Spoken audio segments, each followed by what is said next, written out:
It's Friday, I've got the sun in my face here. The reason for that was got the Escort outside. We did a poll last week.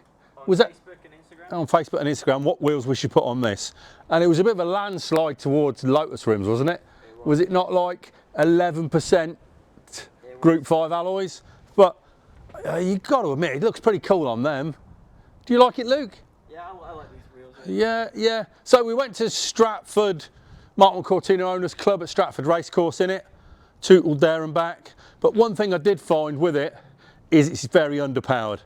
Now, I know it's only got a 13 crossflow in it, but to be honest, you really can't get yourself out of trouble in it. If there's a bit of traffic and you want to give it a squirt and get out of the way, you can't. And I don't really like that. So we'll probably do a poll on whether we should put a Zetec in it or not, but it's having a Zetec, whatever. So yeah, that's a done deal. So coming back to that, we are going to dress it up so it looks like a BDA, and I've got a few things inside that shows you the BDA look engines that we do. So typically this is if you buy a brand new crate engine, or if you pull one out of a Focus or a Mondeo, this is how it will look.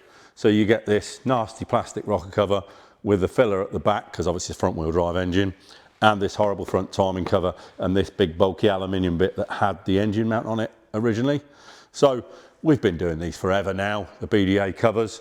Now this one particular I did in gold because I think it'd be a nice contrast with the green paint on the Escort. So it's probably going to get a real spicy 2.1 or 2.3 in it when I get round to it. So I'm going to run through a bit about these components here. We've got a few over here. Now we don't normally do them in gold, but that car's having a gold one. So we do the retro forward one, Zac speed, and we do the sort of traditional BDA style one.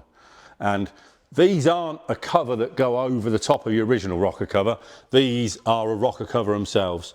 So they come with all the bolts, gasket, and then you've got the option to buy the BDA filler cap. There, look. So, and we also do the leads as well, so that they look like a BDA as opposed to the Zetec lead. The Zetec lead doesn't fit anyway. So if you want to dress up your Zetec and get it to look like a BDA, then we do everything for that. We do the plastic front timing cover. Somebody ripped them off and done them in fiberglass, but that's the real deal. Injection molded. Who did the drawing for that, Luke? I did, yeah. Yeah, there you go, see. And then we do the leads in blue. We don't do them in red anymore, can we? We don't. No. We couldn't get them in red. They stopped doing them in red. So yeah, we can't get them in red anymore, but we do them in black. We do them also for the silver top as well with a different end on. But to be fair, we're sort of phasing out the silver top stuff. There's so few of those engines about. So what I should have said really is we've now sorted this end of the workshop out. So none of this was on the wall last week. We've put all these cabinets in, made a bit of a worktop for it, put some swanky lights under there, and then Gilbert's been helping me with that, and then Gilbert found a poster, which is here. Now, I don't know what year this is, but it's more than 20 years old, of when a load of us went on a classic Ford tour and thought it would be fun to dress up in 70s clothing and drive our classic Fords around Europe. So, yeah.